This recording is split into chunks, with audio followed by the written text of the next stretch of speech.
Então, a segunda lei da termodinâmica, ela tem dois enunciados, né? O primeiro enunciado é de Kevin Planck, né? Que fala que é impossível construir uma máquina térmica que, operando em transformações cíclicas, tenha como único efeito transformar completamente em trabalho a energia térmica recebida de uma fonte quente. E o segundo enunciado, que é de Rudolf Clausius, que diz que é impossível uma máquina, sem a ajuda de um agente externo, conduzir calor de um sistema para outro que esteja a uma temperatura maior. Então, o que ele quer dizer? Que espontaneamente o calor ele transita de um corpo de temperatura mais alta para outro de temperatura mais baixa. Então, vamos analisar a máquina térmica de resfriamento. Como que ela funciona, né? Ela infringe aí a segunda lei da termodinâmica? Não, né? Porque ela não trabalha de forma espontânea, né? Elas também são conhecidas como máquinas frigoríficas, refrigeradores, geladeiras, né? Elas não violam a segunda lei da termodinâmica, pois não trabalham de forma espontânea, mas à custa de um compressor. Esse tipo de máquina, ele converte trabalho em calor. Ele retira calor de uma fonte fria e o rejeita para uma fonte quente, para o ambiente. Então, o funcionamento de um refrigerador. O fluido refrigerante costuma ser o freon, né?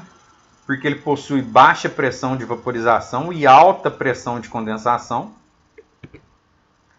O compressor fica aqui na parte de baixo aqui, ó, do nosso refrigerador. Ele funciona como uma bomba, né? Retirando fluido da tubulação, né? Reduzindo a pressão e o injetando na tubulação posterior, aumentando a pressão. Então ele sai do compressor e entra no condensador. Esse condensador é essa serpentina aqui, ó. Esse vapor ele se liquefaz, liberando calor para o ambiente, né? E passa pelo tubo capilar, que diminui a pressão de vapor desse líquido. E entra no evaporador. Esse evaporador ele fica acoplado ao congelador, né?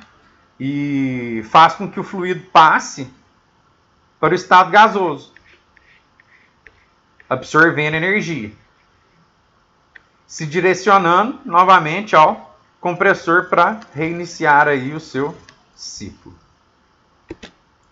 Então, as máquinas térmicas de resfriamento, ela fornece calor para a fonte quente a partir do trabalho e da fonte fria. Então, por conservação de energia, a fonte quente aqui, Q1, é igual a Q2 mais o trabalho. Então, vamos lá. Então, por conservação, Q2 mais trabalho é igual a Q1. E a eficiência de uma máquina térmica de resfriamento ela pode ser calculada. A eficiência vai ser a quantidade de calor Q2 fornecida pela fonte fria dividido pelo trabalho.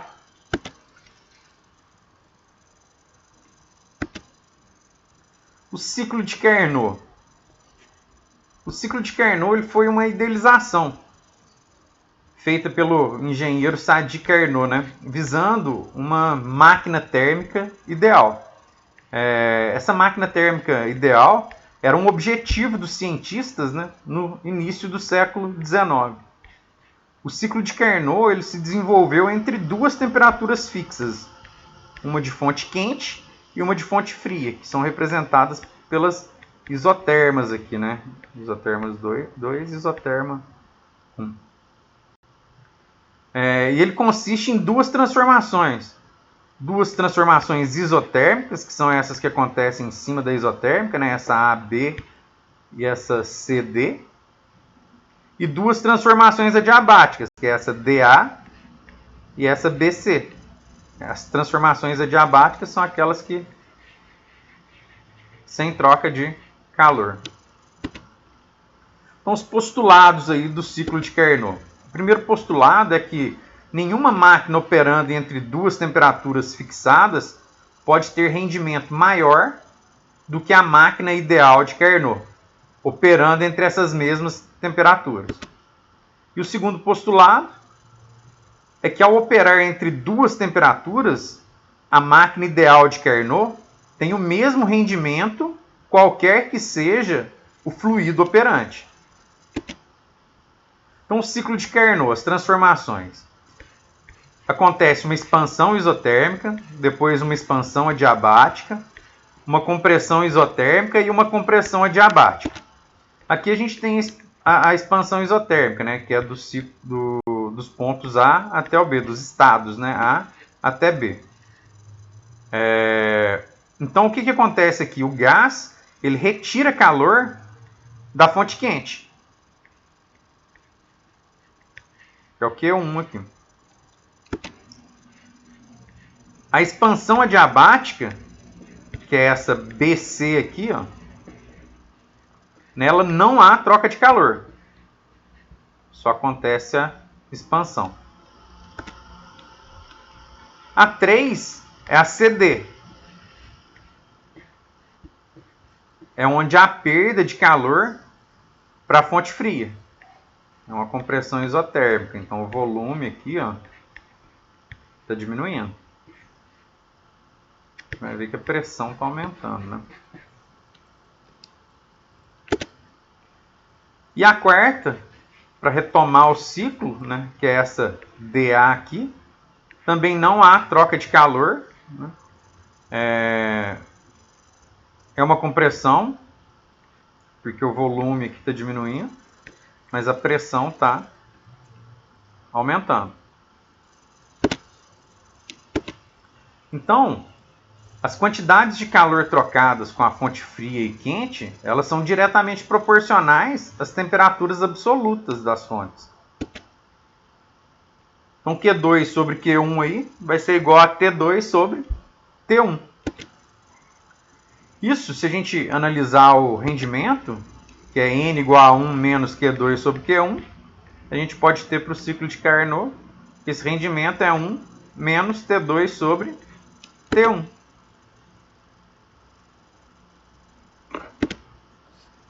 Por exemplo, uma máquina térmica trabalha entre duas fontes com temperaturas de 27 graus Celsius e 127 graus Celsius. Segundo o ciclo de Carnot, retirando em cada ciclo 800 joules da fonte quente. Calcule o rendimento da máquina térmica, o trabalho realizado e o calor rejeitado para a fonte fria. Então vamos lá. O rendimento é 1 menos Q2 sobre Q1, que é igual a 1 menos T2 sobre T1. A gente tem que tomar cuidado que essas temperaturas devem ser absolutas, né? Então tem que estar na escala Kelvin. Então aqui eu tenho 27 mais 273 e Q1 eu vou ter T1, né? Que é 127 mais 273. Então fica 1 menos 300 sobre 400. Que vai me dar um rendimento aí de 25%. A letra B. O rendimento eu sei que ele é trabalho sobre o calor da fonte quente. Então eu calculei o rendimento, eu posso substituir ali, né? Então 0,25 vai ser igual ao trabalho. E o Q1 a gente sabe que é 800. Então a gente vai ter que esse trabalho vai ser igual a 200 joules. Se a gente tem que Q1 é 800 e realiza apenas 200 de trabalho, por conservação de energia, é óbvio que a gente vai ter só 600 liberado para fonte fria, né? Então, por conservação, Q1 igual a trabalho mais Q2, o Q2 vai ser 800 menos 200, que vai ser igual a 600 joules.